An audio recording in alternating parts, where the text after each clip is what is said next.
Ever spit in a tube, mail it off, and then like eagerly await revelations about your ancestry? Or even like your health? Well, you're in good company. Today, we're doing a deep dive into 23andMe. Yeah, the company that's become basically synonymous with these at-home DNA testing kits. Right. But, their story goes way beyond just ancestry. It's pretty fascinating, actually. Now, look, most people know 23andMe for those ancestry results. Right. Like finding out you're 5% Irish, or like maybe you're related to someone famous a few generations back. Right. But I gotta say, I'm ready to go, like way deeper than my great aunt's genealogy obsession here.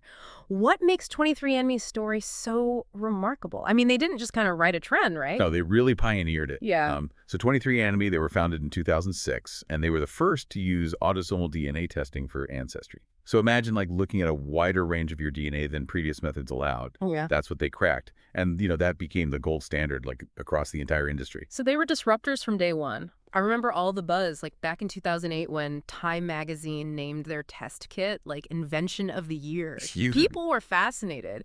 And it seemed like 23andMe was on, this unstoppable trajectory. Yeah, I mean, their initial public offering in 2021 was massive. Yeah. Like we're talking a $6 billion valuation. Wow. But here's where things get really interesting.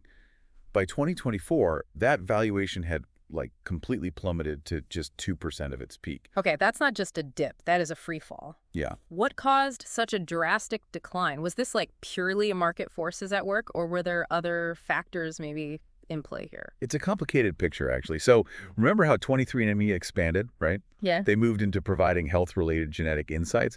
And this move, well, groundbreaking in a lot of ways, it kind of led them straight into like this really complex web of FDA regulations. Ah, the FDA. Always a force to be reckoned with, especially when you're dealing with something as sensitive as someone's, personal health information, right?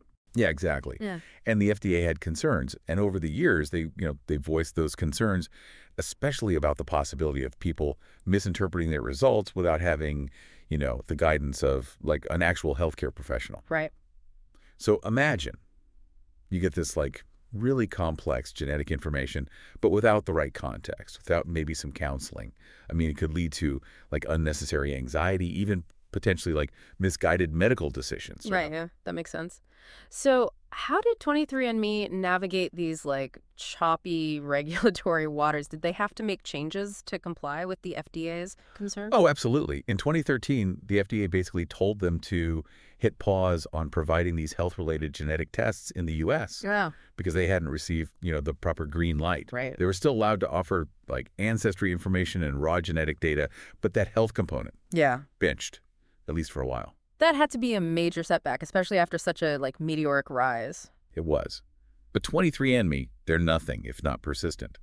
So they went through this like really lengthy review process, and finally in 2015, the FDA gave them the go-ahead. Okay. Allowed them to offer carrier status reports for specific genetic conditions. Carrier status reports. Can you unpack that a bit for those of us who haven't, earned our honorary genetics degrees? Sure. So basically, these reports tell you if you carry a gene variant. And this gene variant is associated with, a particular genetic condition. This information is really important for family planning because it reveals the likelihood, the potential of passing on certain conditions to, your kids. Okay, so they were able to kind of like re-enter the health arena, even if it was with a more like limited scope than maybe they initially planned. Right. That's a testament, I guess, to their commitment to navigating this very complex landscape. But I mean, they weren't out of the woods yet, right? Didn't they also face that significant data breach? You're right. It hasn't all been smooth sailing. In October of 2023, they had this data breach, and it exposed, millions of users' data. And alarmingly, this included some pretty sensitive genetic information. Wow. Talk about a PR nightmare. Yeah. Data breaches are bad enough, right? But when you're dealing with something as personal and potentially revealing as like someone's DNA, the stakes just seem even higher, So Yeah. how did 23andMe handle the fallout from that? So they publicly attributed the breach to credential stuffing. So this essentially means that like these hackers, they likely obtained usernames and passwords from other online platforms. Right. Think about those. Your password has been compromised. Yeah. Emails, we all tried. And then they basically used those stolen credentials to gain access to 23andMe accounts. Mm. But they maintained that their own systems, their own internal systems, had not been directly breached. Credential stuffing or not, it still raises a lot of questions for users who entrusted this company with their, genetic information. And it makes you think about like the security of personal data in our digital age and all the the potential vulnerabilities that come with that. Yeah, and that breach, it really shines a light on this really interesting aspect of 23andMe's business model, because they've actually become this major player in medical research.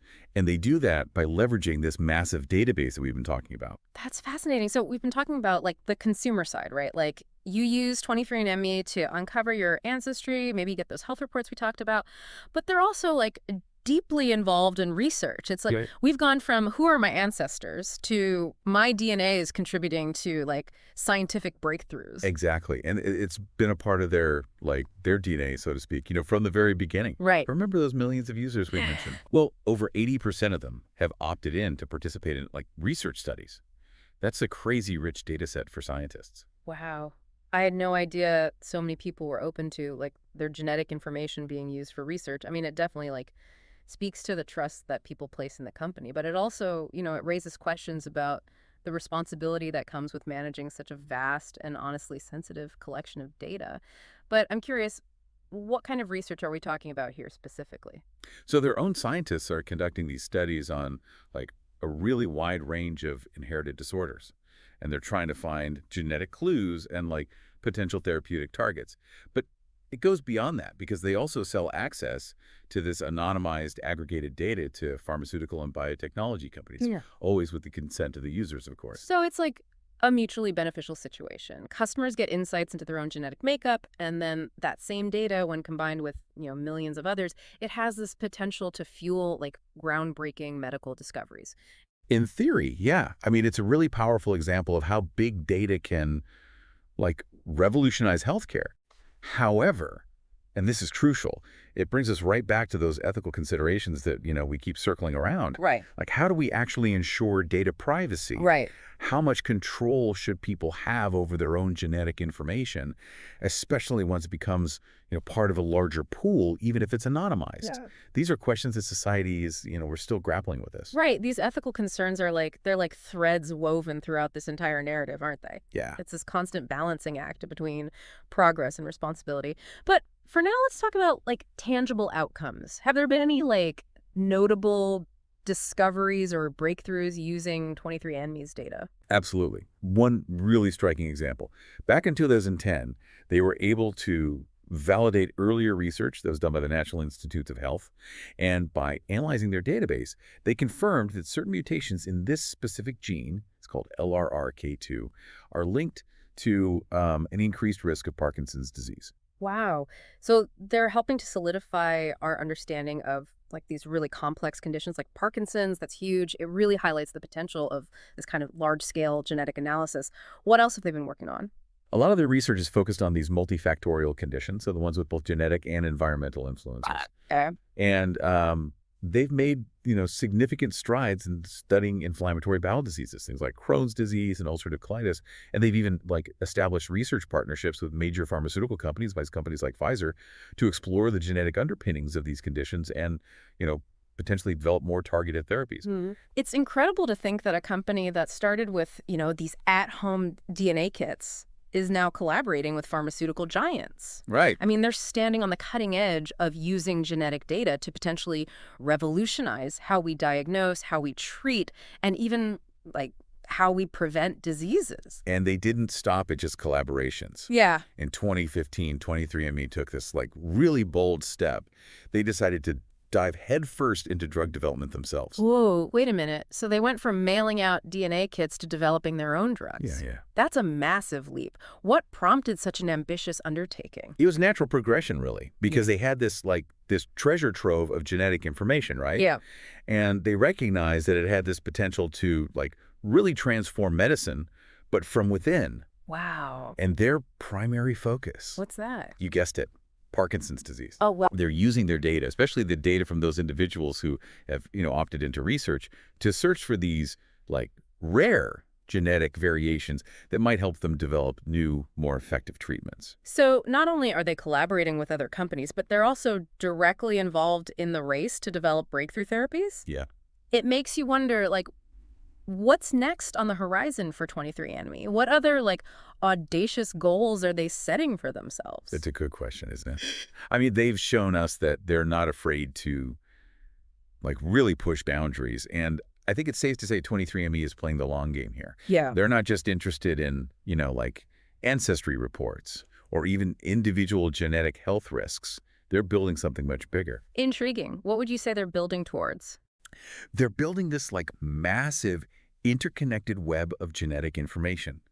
It's this huge network that has the potential to, like fundamentally change how we understand, diagnose, and treat diseases in the future. Yeah. But of course, this kind of ambition, this level of potential, it inevitably comes with its own set of challenges. It is Right? like we're teetering on the edge of this like scientific revolution. Yeah. But we need to be mindful of the ethical tightrope we're walking, and the more we like delve into this story, the more apparent that duality becomes, I think. Yeah, it really is. Like opening a door to this room just full of possibilities, but also like a room full of, those unasked questions. Right. And those ethical considerations that we've been like kind of dancing around. Yeah. They really take center stage as we sort of move forward with all this. It's that awareness, that sense of responsibility that feels especially crucial right now. I mean, we've covered so much ground already, right? Scientific breakthroughs, the potential for new therapies, even like a foray into drug development. It's easy to get like swept up in the excitement of all of it. Yeah. But we can't like in good conscience just ignore those ethical concerns, can we? Absolutely not. And, we've touched on informed consent. We've talked about data privacy, but there's another like big one. Yeah. Looming large. Genetic discrimination. Ooh. Imagine this, a world where like your genetic information, those like really intimate details that are encoded within you could actually be used against you to deny you things like employment, insurance, even housing. Right. It sounds dystopian, Yeah.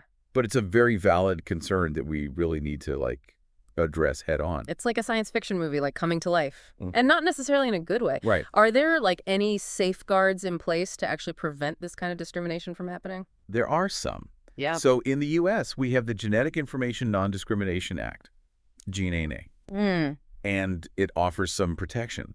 Like it prevents employers and health insurers from using genetic information to discriminate. So that's a step in the right direction. But it doesn't cover everything. Exactly. GINA does not apply to life insurance, disability insurance, long-term care insurance. And those are still all areas where your genetic information could potentially be used against you. So that's a gap that needs to be addressed. It's both unsettling and like a call to action, wouldn't you say? Yeah. We need to make sure that these incredible scientific advancements don't come at the cost of our fundamental rights, our freedoms. Right. And what about law enforcement? We've seen cases where like genealogy websites have been used to solve crimes. Right. Could 23andMe's database be used in like a similar way? It's a gray area for sure. 23andMe in their privacy policy, they state that they won't share customer data with law enforcement, like voluntarily, unless they're legally compelled to do so, like with a warrant. Right. However, there have been instances where they have provided data because of these legal requests. Yeah. And so it raises concerns, about privacy, about due process, all of that. It feels like we're standing at a crossroads. We have this like incredible technology with the power to like unlock so many mysteries to like really improve human health, but it comes with this like this hefty set of ethical baggage. It does. It's a lot to unpack and even more to consider as we move forward. So where do we go from here? What can we as individuals even do to ensure that we're making like informed decisions about all this and, advocating for the responsible use of this technology? I mean, it feels overwhelming, honestly, but also incredibly important, right? I mean, it's not just about like our individual genetic code. It's about like the future of humanity at this point, isn't it? Yeah, you've hit the nail on the head. Right. This technology, it really has the power to like shape generations to come. Right. And it's our shared responsibility to use it wisely. And I think the first step is actually pretty simple. Just like stay informed, understand the potential benefits, but also like really understand the risks of genetic testing. Read the fine print. Those privacy policies that, like, most people just kind of click right through. Right. Don't just click agree without really, like, taking the time to understand what it is you're signing up for. Knowledge is power. Yeah. Especially in, like, the age of personal genomics. Exactly. Yeah. And then, like, beyond our individual awareness, we need to be having these, like, open and honest conversations about the ethical implications of all this. Yeah. Like, what are the limits of genetic privacy? How can we actually prevent discrimination that's based on genetic information? How do we make sure that all of these advancements benefit, all of humanity and not just, like, a select few? These are questions that deserve our attention, and they deserve our thoughtful engagement. It's a lot to grapple with, but it's also incredibly empowering, right?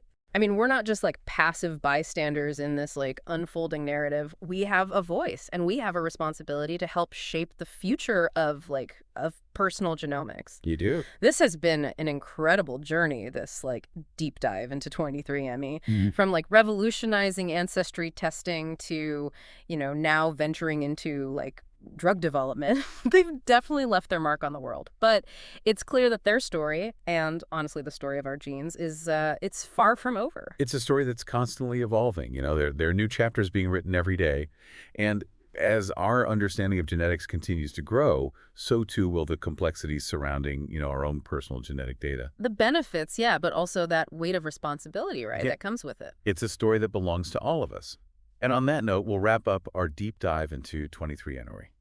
We hope this episode has given you, the listener, a lot to think about, as we all kind of venture further into this uncharted territory of personal genomics.